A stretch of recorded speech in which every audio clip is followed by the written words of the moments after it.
What's up, everybody? It's Johnny King with another episode of the Becoming Kings podcast. And I am just so fortunate to have yet again another amazing guest with us today on the podcast. Jennings, Hester, what's up, man? How are you? Good. How you doing? I'm good. We're both hailing from Colorado, good old Denver, Colorado. You're just probably, you could be around the corner for all I know. I might be. You may have seen my dog escape. yeah.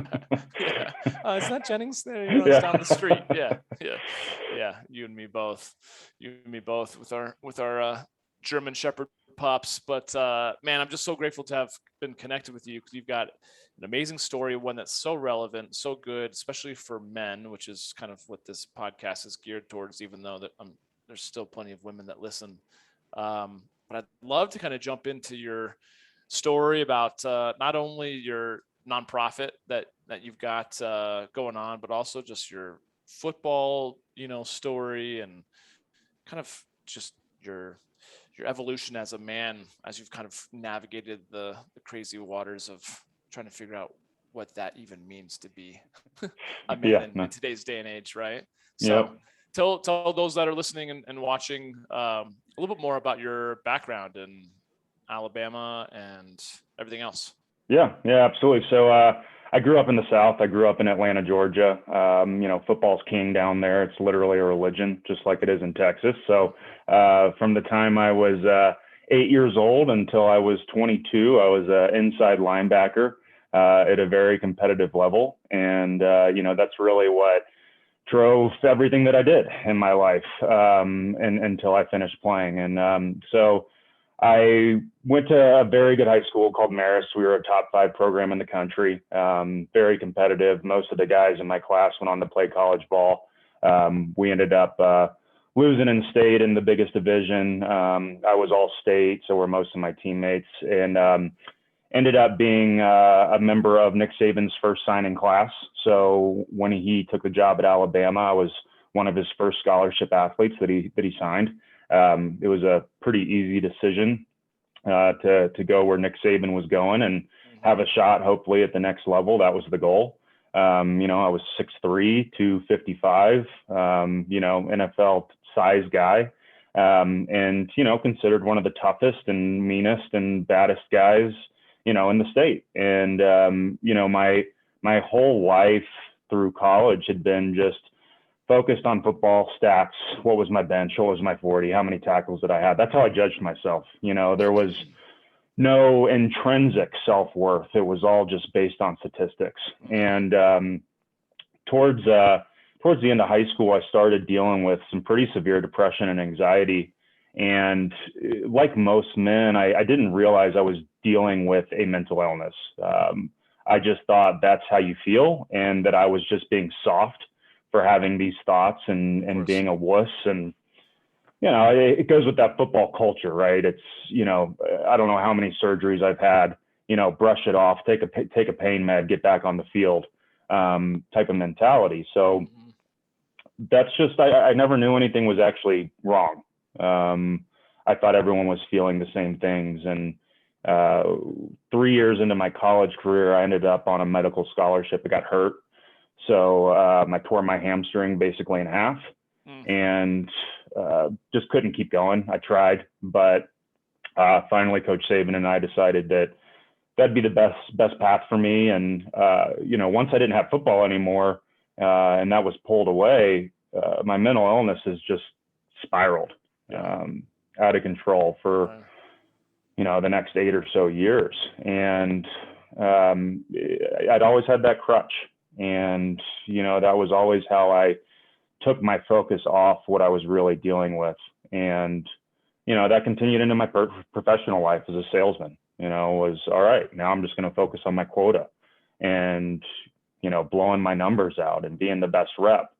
And, eventually my depression and anxiety got so bad towards my late 20s that I lost a job from it. And, spiraled into some serious financial hardships with the mortgage and everything else. And I got to a point where my family and girlfriend just couldn't be around me. And finally, basically dragged me to get help, which is pretty normal. I mean, the average time between symptoms of a mental illness and seeking help for a man is a decade. And in that decade, there's a lot of substance abuse, there's a lot of violence. Men act out behaviorally when they're coping with these symptoms compared to women. That's why we see the mass shootings. That's why men are 4 times more likely to take their own lives. That's why they make up 83% of suicides and only 20% of people that are treated. So, I was that classic story, and in that time span, there was certainly suicide ideation, and, things could have gone a different way very, very easily, as they do for many men. And so I finally started getting some help, and nature became a huge part of my recovery. Just the peace that it brought, the stressors being pushed away. Started backpacking the Appalachian Trail a lot, grabbed a fly rod at some point.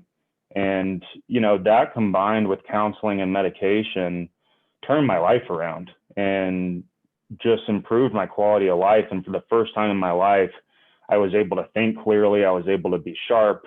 My cognitive function came back. I wasn't tearing myself down internally all the time. And so I moved west because I wanted to be closer to all of it. And, from there, I got more into fishing and had even more access to the outdoors. And, it eventually led to founding this organization, Fishing the Good Fight. Fishing the Good Fight, which is tell a little bit more about the organization, even what you guys are doing. It's pretty cool. Yeah. So we're a nonprofit, as you mentioned. Our mission is improving all lives by serving men facing mental health challenges. And so I started tying my own flies, and that became another really healthy outlet for me. Just the mindfulness, the presence it requires, the focus. It's an art. It's an art. Yeah. It's just like painting or, and there's a million healthy outlets that men can utilize, when coping with symptoms versus the unhealthy outlets that most of us choose. But people started asking me if I sold them, and I said, maybe I can, and I can use these funds to do something good. And we didn't know what that was going to be at first. And here we are 2 years later. And, we've really dialed it down to raising awareness about men's mental health, reducing the stigma associated with it, and providing resources for men in need. So we utilize fly fishing. We basically believe in a triangle towards mental well-being. So for us, it's a healthy therapeutic outlet, which is fly fishing. It's counseling or therapy, and it's a community of men that support each other. And so we take men on retreats for a full weekend. We give them fly fishing instruction. We run mental health group sessions by a licensed clinician, and they have a whole new community of guys they can be comfortable with, and they know they can talk to about these issues and the struggles they're dealing with. And what we find is it doesn't matter the background of the guy. It doesn't matter socioeconomics, race, profession, you name it. It doesn't matter. Everyone's dealing with the same challenges. It's different scales for guys, in terms of what they're dealing with, how long they've been dealing with it. But we see everything. It's from a guy that's struggling with a recent divorce to a guy that has severe bipolar, or severe depression and suicide ideation. So we bring those guys together and we give them ways to deal with it and the resources to improve. There's power to, I believe, at least, guys realizing they're not alone, and like there's something you almost would wonder. It's like, oh, if you were to bring 2 drug addicts together, they would potentially make things even worse, right? But when it comes to healing, it seems like when you bring people together who are clearly they're focused on healing, but they're like, oh, there's a level of healing that starts off or that starts to chip away at that kind of exterior shove, like, oh, I'm not the only one that's quote unquote, hurting. And with your vulnerability allows me to have vulnerability and empathy for myself. And that all of it, I feel like, turns into a lot of, healing, forward progress. Would you say that's what you see in the retreats you do and the work that you've done? Absolutely. I mean, there's still so much stigma around the term therapy with men, and so many guys have never experienced anything like this. And they're coming to these retreats knowing what they're getting into. They know that's what's going to happen, and they hear testimonials from past participants and from our therapists just talking about the experience. And we start every retreat with me sharing my own story, and then letting everyone else introduce themselves. And just from them hearing me open up, as the founder and as the guy leading this retreat, the guys open up, and most of them have never had a setting where they feel comfortable doing that. And, they see a guy that was a linebacker at Alabama, and then they hear a vet that's 6'6", 265, that's a total badass, breakdown. And all of a sudden, everybody's comfortable doing it. And, these are guys that have never met each other. They don't know each other. But in our first session, it's the first path towards healing. Is sharing those things that have been weighing on them for a lot of people for decades, and just taking the time to put words to those emotions alone is a powerful part of the healing process that these guys experience. I want to go back to, when you said you just kind of started noticing depression creeping into your experience as a young teenager, I guess you said, right? 12, 13, so you said? Late teens, yeah. Oh, late teens, okay. So you got through high school without it. But any thought as to like where it's not so much even to focus on like the origin of it, but what was the environment like that kind of started allowing it to come to the surface? And was it always there, or was it something that just the perfect storm? And yeah, it's a good question. It's a tough one. Mental illness is always a combination of societal influences, experiences, and brain chemistry. So in my case, I think it was just kind of the perfect storm. I was in a very high pressure environment, very competitive environment. My school, even if you weren't moving on to the next level, which most of us were, you were some kind of high accolade, student going to Duke, or Dartmouth or something. So there's a lot of pressure there, and there's a lot of expectations in terms of just how you dress, how you talk, how you present yourself. So I think it's just a combination of all those expectations, my personal brain chemistry, and just life experience. But it only got worse, obviously, right? Correct. Would you say someone who maybe they're experiencing, a guy that's listening to this, experiencing the beginning of that similar type of process, what would you have done differently knowing what you know now? Yeah, so knowing now, looking back on it, the way that I talked to myself was basically the first real warning sign. It's you're a piece of shit. You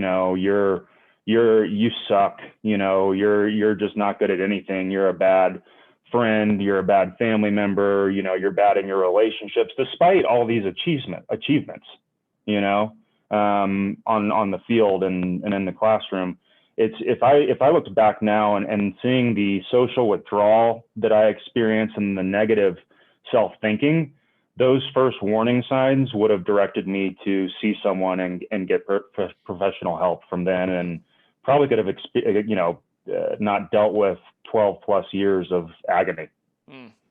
I feel like guys oftentimes though want to do things on their own, and I've had conversations about this, and I feel like guys kind of fall into that trap of thinking that they can work their way out of their own depression.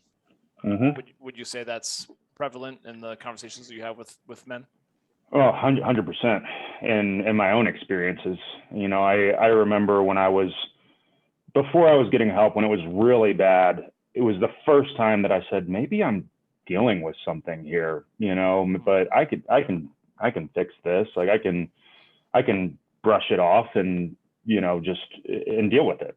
And no, it's 100% something that I encounter all the time with guys is, oh, well, I'm not that bad. I can handle it. Like I'm not too bad. Well, it's only going to get worse, and if you don't have the toolkit to change it, which is provided by professional counseling and therapy and sometimes medication, you're not going to be able to overcome it. And, for me, like I said earlier, the quality of life, how much it improved. I can't say enough about it once I finally got help. Oh, I guess the challenge is, though, it's like, I look at myself in my own experience too, that again, when we're not in those situations where we're not really steeped in that like darkness, it's easier obviously to be like, oh, just reach out for help, just pick up the phone, text a buddy. But when you're fucking in the shit, that's almost like the last thing. I'm almost enjoying the isolation and the pity party that I'm in myself. Right. So it's almost like, again, telling an addict, like, to pull themselves out of it, and they're like, I can't, You can't. So the question, I guess for me then becomes like getting around to other buddies, and then maybe just having guys such as yourself or others that are able to see maybe the signs, and have buddies that are aware enough to say, hey man, like, how are you doing? Like, how are you really doing? Right. Exactly. Yeah. That's where it starts. Okay. Like, this crisis of men's mental illness in the United States is not going to change unless men take steps to change it, and men start supporting each other, and men start having those uncomfortable conversations like you just mentioned. There's too many of us that, what's up, dude? How you doing? Good. And that's it, instead of, no, how you really doing? How are you actually doing? Like, if you're great, tell me why. If you're not great, tell me why. And that's a rule we have at our retreats. You can't say fine. You can't say great. If you do, you've got to explain it. And that's a level of accountability that men in this country have to take on their own shoulders, with their friends. And, a lot of times I think it's that guys don't want to feel like a burden for their friends, right? When they finally do get some time with their buddies, they want to have some beer. They want to talk about the girl they just took out. They want to talk about the game. They don't want to drag other guys down and say, no, man, I'm struggling to get out of bed.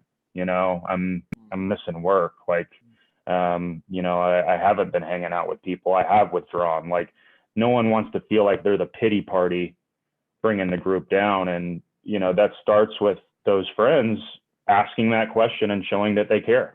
Yeah. Right. I feel like what's so fun for me with just being with the guys, whether we're talking high school, college sports, for me to this day, is like, I love being with the guys because there's no demands. We can sit around a fire, we can just shoot the shit, we can tell stories, where a lot of other times I feel like, with work, with life, with having to provide, being in relationships, there's oftentimes just constant demands.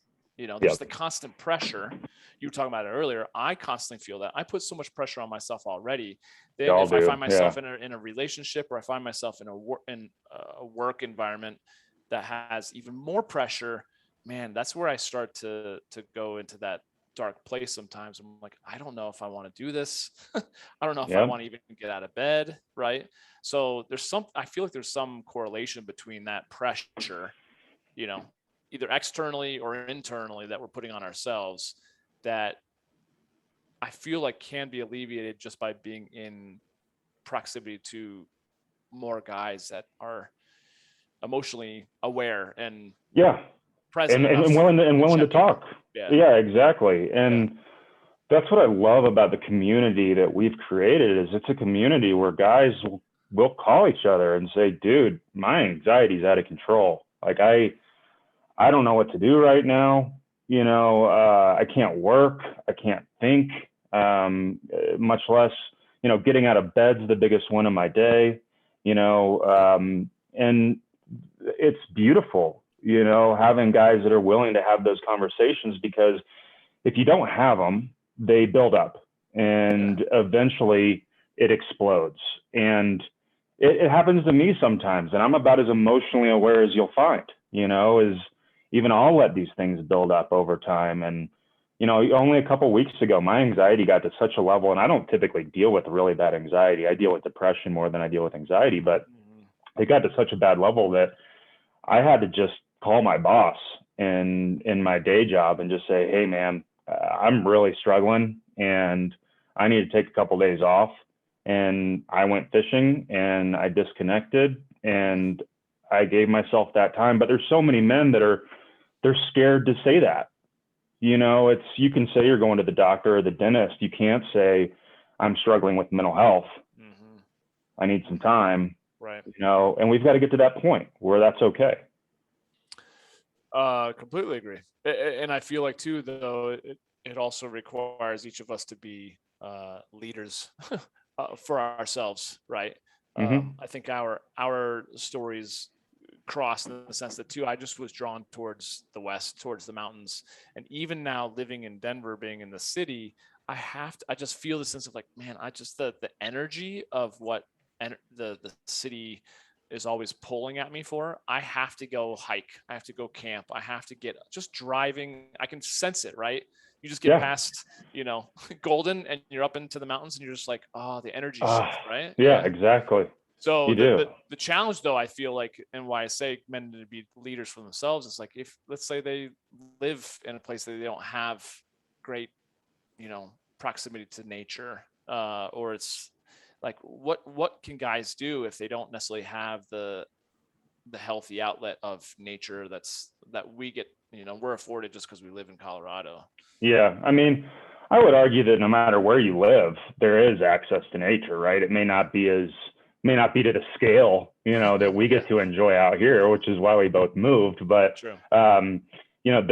There's so much science behind the healing power of nature. Like, it's not just something that's subjective anymore. There's so much science around sight, hearing, all the different senses, and what nature does towards reducing stress and improving your mental health.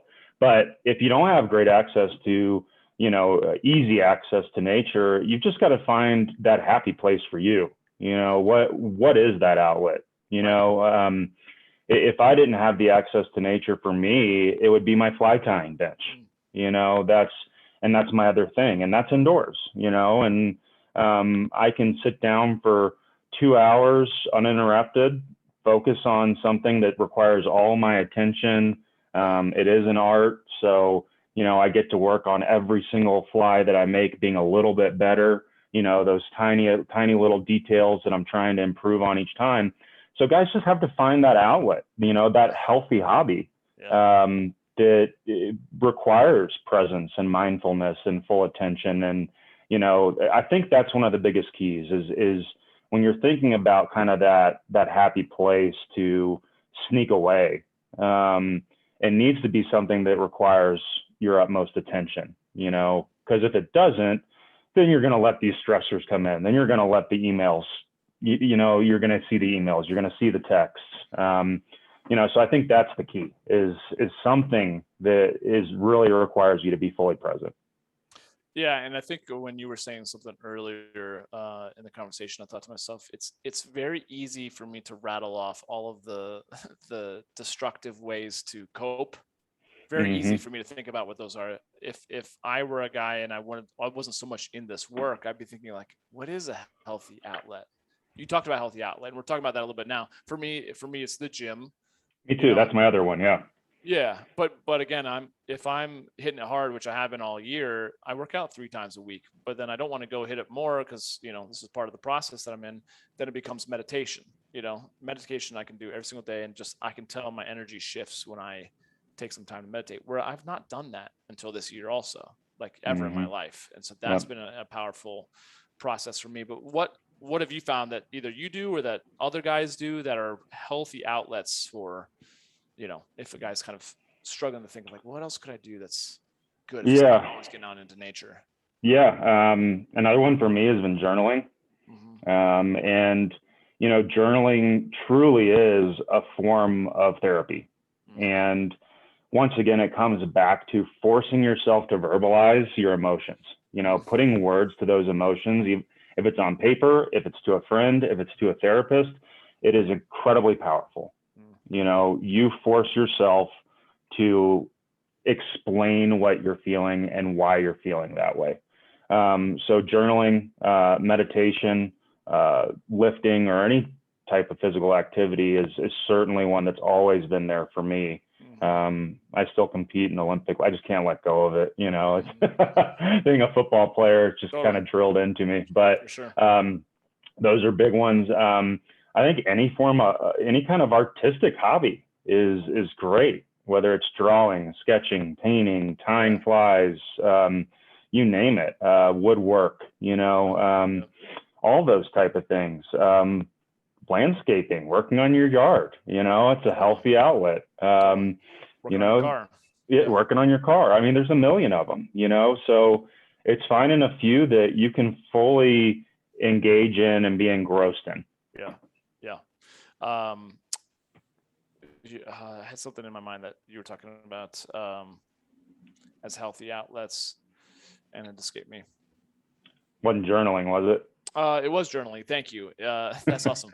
It was journaling. Why I don't personally enjoy journaling is because I can't write fast enough. You know, it's like I can't write fast enough to get my thoughts out. And for me, it's so funny that you're like, oh, it's journaling. Was that I started this podcast 2 weeks before COVID, and I still struggled through COVID.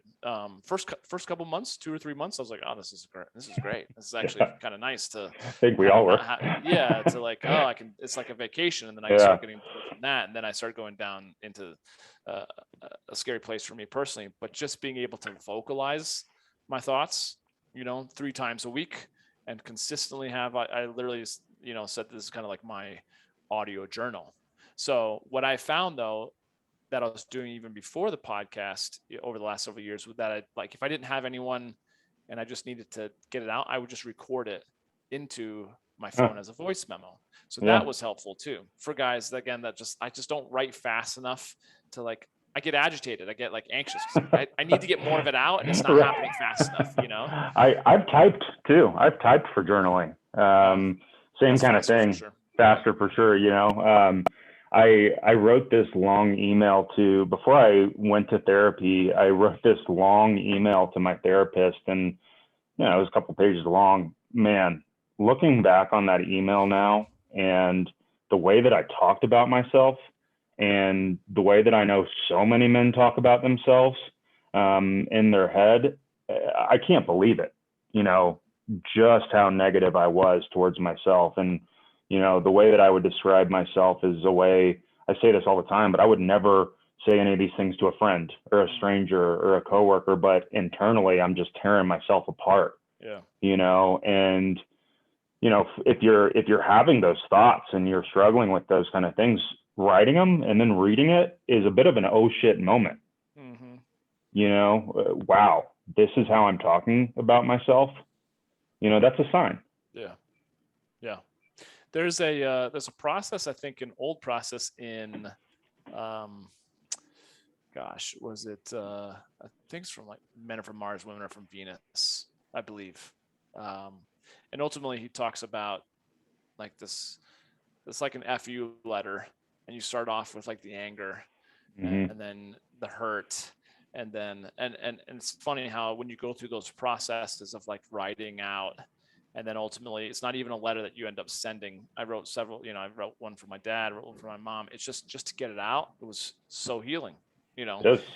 But the less mature version of me, again, I'm still warming up to things like breath work and meditation and all that stuff. Is like, oh, that's just, it's like, it's not natural. Shit. Yeah, it's like, it's feminine, right? Or it's weak. It's like, no, it's like, it's not natural for how, you know, especially as, like, just a guy's guy or an athlete is raised, because we have, like I said, all these coaches who say, suck it up, like, get back out on the field, you know, and not like, oh, go write in your journal, let me know how you feel. Like, I haven't had any of those mentors. No, I never did either. Yeah. It's funny bringing up the coaches and stuff too. I had a lot of contempt for some coaches in college, just frustrations towards my injury, you know, and in my healing process, I wrote a letter to him. It was never sent, you know, but like you said, that alone, and that one wasn't even really, you know, it wasn't like the one I wrote to my therapist about, you know, how I felt about myself. That one was more of an anger kind of letter, you know, and that's also really powerful to let out, when you have grudges towards people and it's affecting you, you know? So I think writing or vocally expressing all those emotions, whether it's anger, whether it's depression, whatever it may be, it doesn't matter. It's powerful. 100%. You have to get it out. Otherwise it builds. Eventually it will come out, just It will. not in a way that you can control or that you're proud of, versus a healthy outlet of letting that stuff out. Right. Yeah. That's pretty cool. Well, if we're talking about, just that we talked about offline, that the complex intersection between modern masculinity and mental health, how would you define modern masculinity if I had to put you on the spot? It's a tough one, right? I mean, there's so many movements out there today that try to put down masculinity, you know, and try to say that, you know, masculinity is only toxic, you know, and gender roles and being a male and being a man is toxic, and you know, you shouldn't have these urges, you know, and you shouldn't feel these things. And the reality is that's how we're made, you know.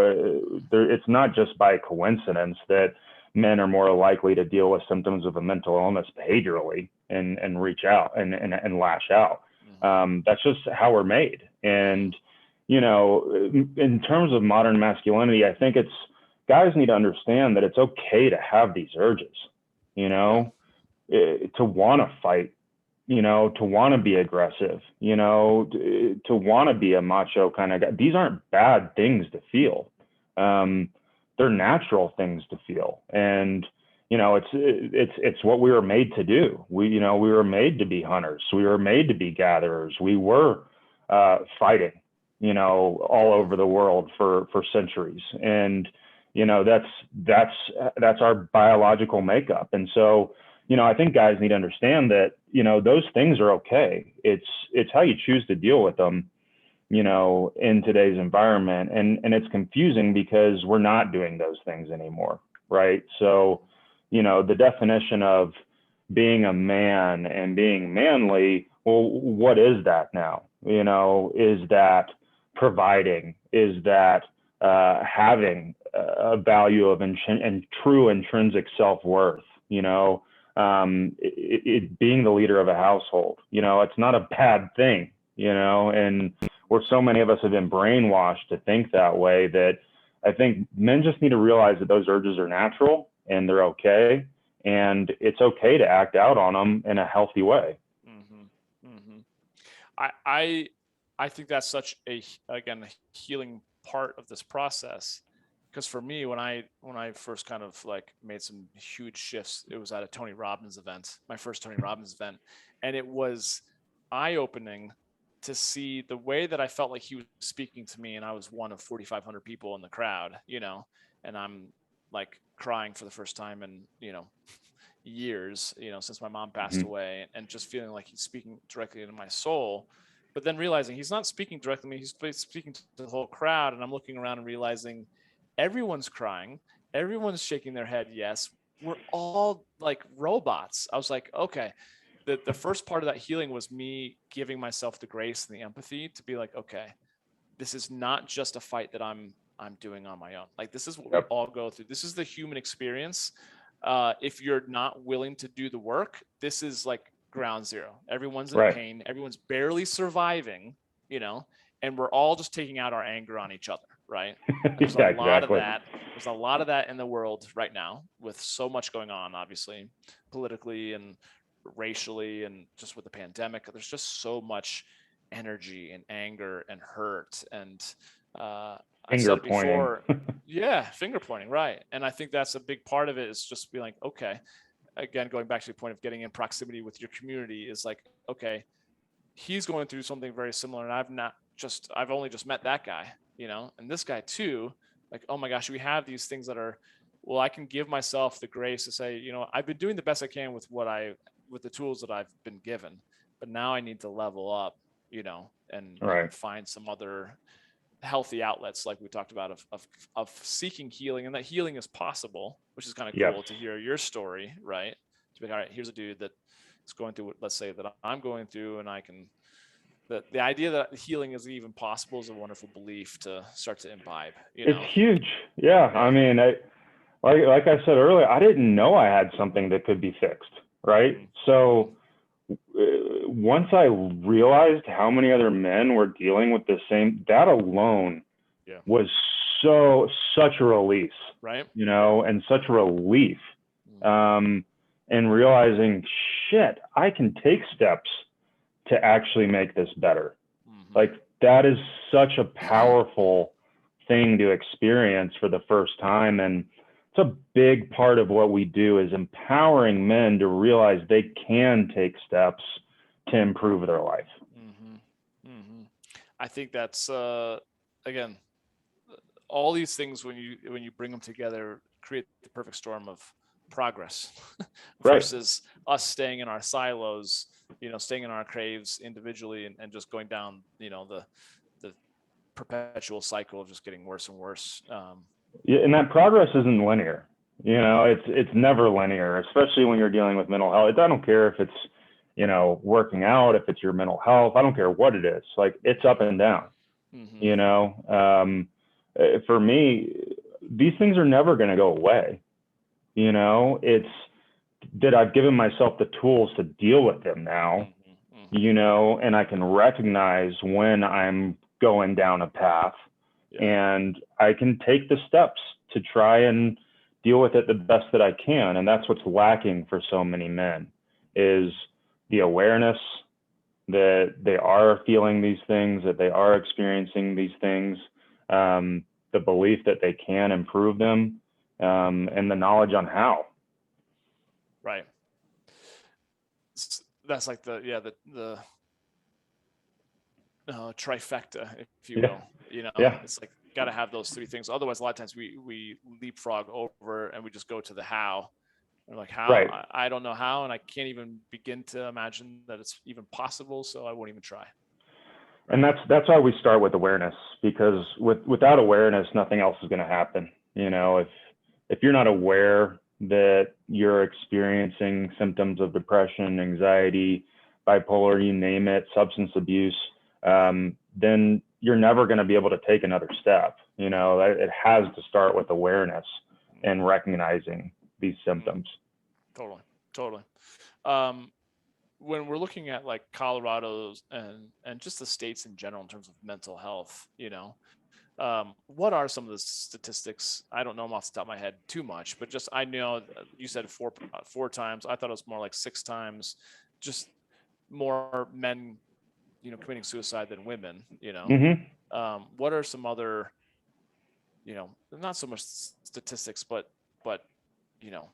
information that supports why this is such a needed conversation to have? Yeah, no, for sure. There's, it's fascinating.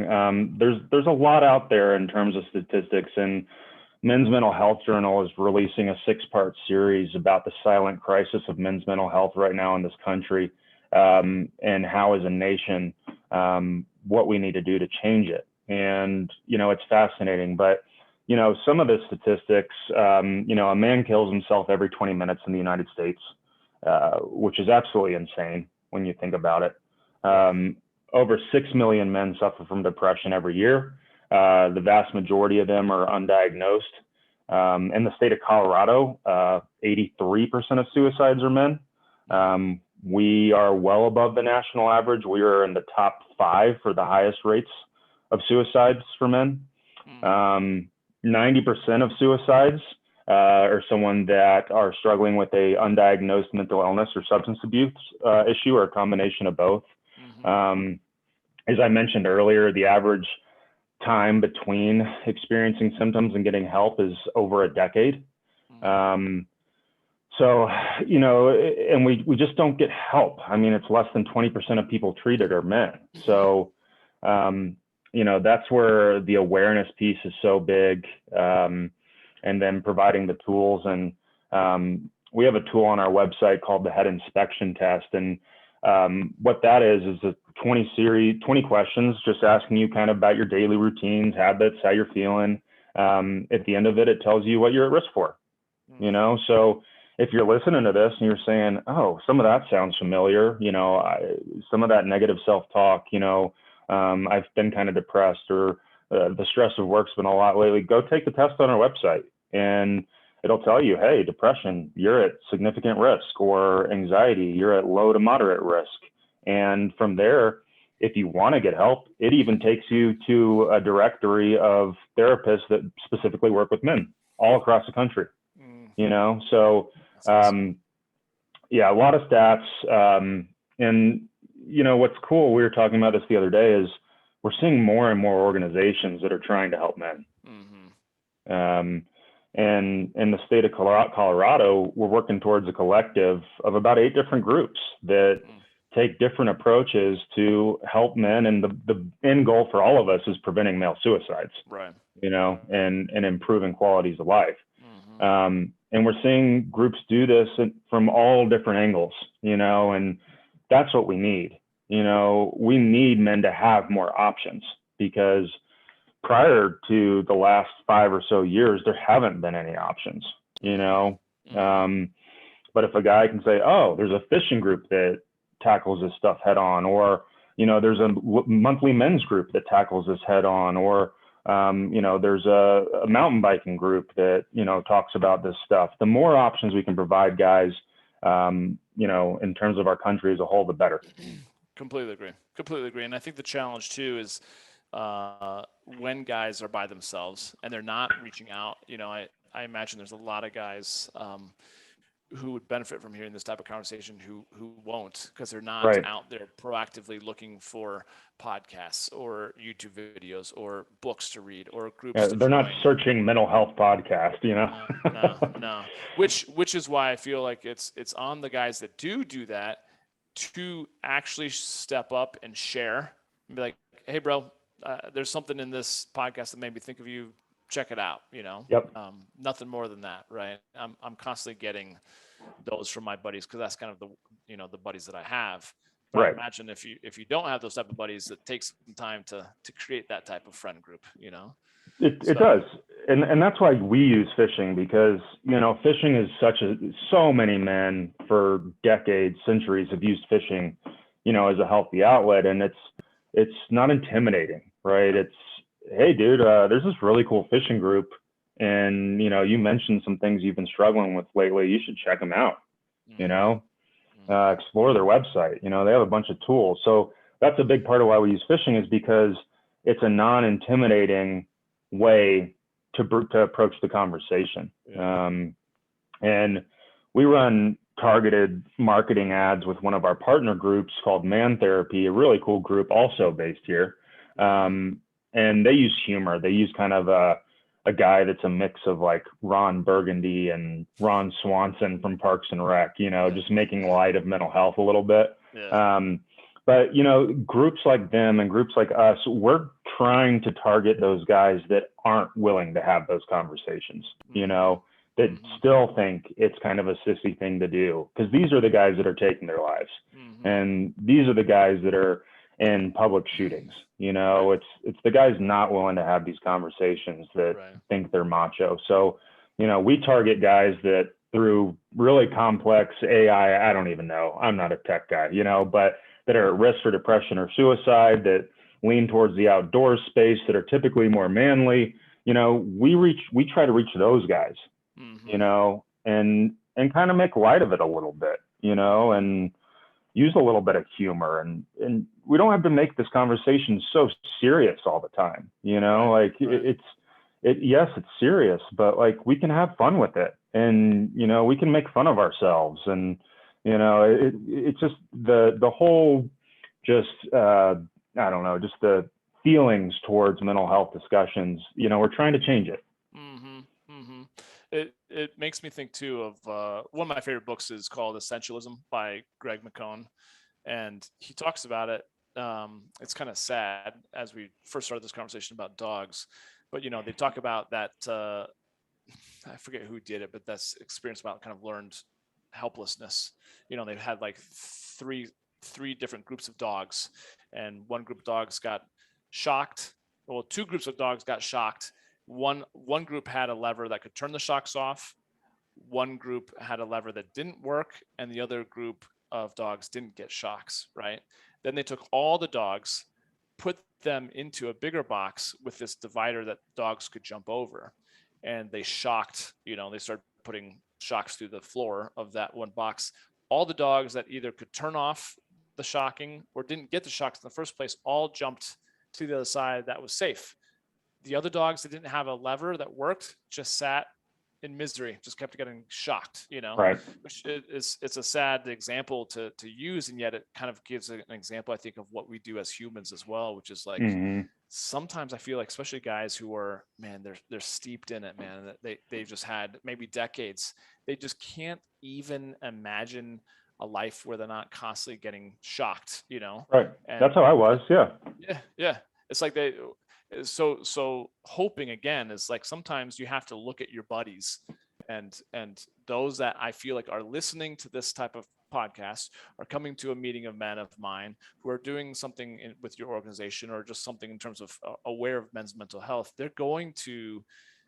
We need to be leaders is ultimately what I'm saying, such that we're going out and looking for the cues, which really isn't that hard, right? It's guys that are kind of like, they stop communicating on text, like, bro, where you been? I haven't seen you in a while. It's like, it's like, it's not too hard to at least check in, like you said, and ask like, hey man, how are you actually doing? And then create that empathetic place to receive and not necessarily go to fix a guy, but just be there to listen. Right. Exactly. Yeah. Just knowing that that's available. And, it's talking about modern masculinity. You want to talk about courage? Courage is calling your friend and saying, hey buddy, I've noticed you've withdrawn lately, or I've noticed this. How are you doing? Or I've noticed that you've been drinking a little bit more lately. That's courage. And one of the most proud moments I've had with this organization is we had our first retreat this past April, and we had our second one a month or so ago, and we had 5 participants. 2 of those turned into volunteers at the next retreat. And one of them called somebody that he noticed during the retreat having some issues, and he had that talk. And, he asked me how to have it, and, I gave him advice. But picking up that phone and calling your buddy and saying, hey man, I noticed some stuff. I noticed you were drinking a lot more than you normally do. That's hard. And that takes strong, brave men acting as leaders, to help other guys. But what's required, I did a podcast even earlier this morning, and the guy talked about how one of his buddies, when he was working in investment banking, killed himself and left a 1-year-old daughter, So again, that's just ultimately that just leaves the next generation potentially with the torch of having to do the mental health stuff, because having mom or dad, not really show up in one way or another, whether it actually physically or just emotionally, committing suicide, is like you're kicking the can to the next future generation. That's what I'm working towards, making sure that we're taking responsibility as men to take care of ourselves, and thus then the ripple effect out is blessing other generations and other people, right? The whole community, the whole world, right? It is. Yeah. And that's why our mission starts with improving all lives, because of that ripple effect you just mentioned. Better men make better communities. They make better spouses, they make better parents, they make better friends, coworkers. Our mental health impacts everyone. Amen to that. Well, we can certainly keep chatting. I know we will. This won't be the first and only. I know I'm going to have you as a speaker of my local men's meeting, and we'll have to grab coffee here or something like that in person, or go fishing, Absolutely. Thank you, bro, so much for being on. And guys that want to get involved, want to go on a retreat, want to connect with you, want to get just more information, tell the guys how to kind of connect with you.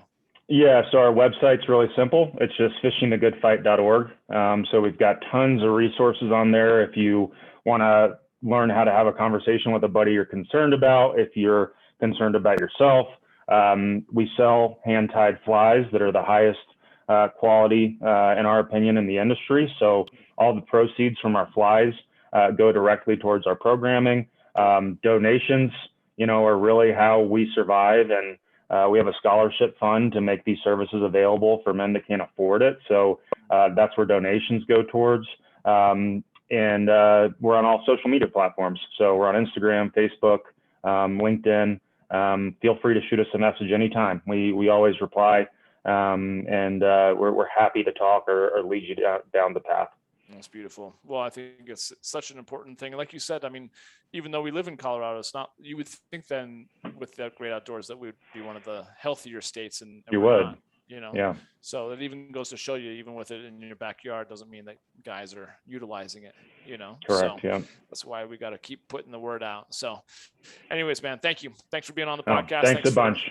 Yeah, man. Thanks for sharing all the good stuff that you're up to. I'm just really privileged to have crossed paths with you and know this is the beginning of a lot of good things working together and just helping guys, Yeah, get exactly. get out of this funk. So yeah, and thanks for all you do. Thanks for having me. Thanks for letting me share our message and what we're doing in the community. So yeah, 100%. I always love that. I think that that's what we can do as leaders, right? So everyone, thank you for listening. Whether you're a man or a woman listening to this, if you know of someone that could really use some support and they're going through they're fighting the good fight of, mental health issues, pass them along this podcast episode, push them towards fishingthegoodfight.org, have them connect with Jennings, whatever the case might be, just get the word out, because it could very well save a life. So Jennings, thank you again, brother. all right. Thanks, Johnny. Thanks everyone for listening. We'll catch up soon on another episode of the Becoming Kings podcast. Have a great day.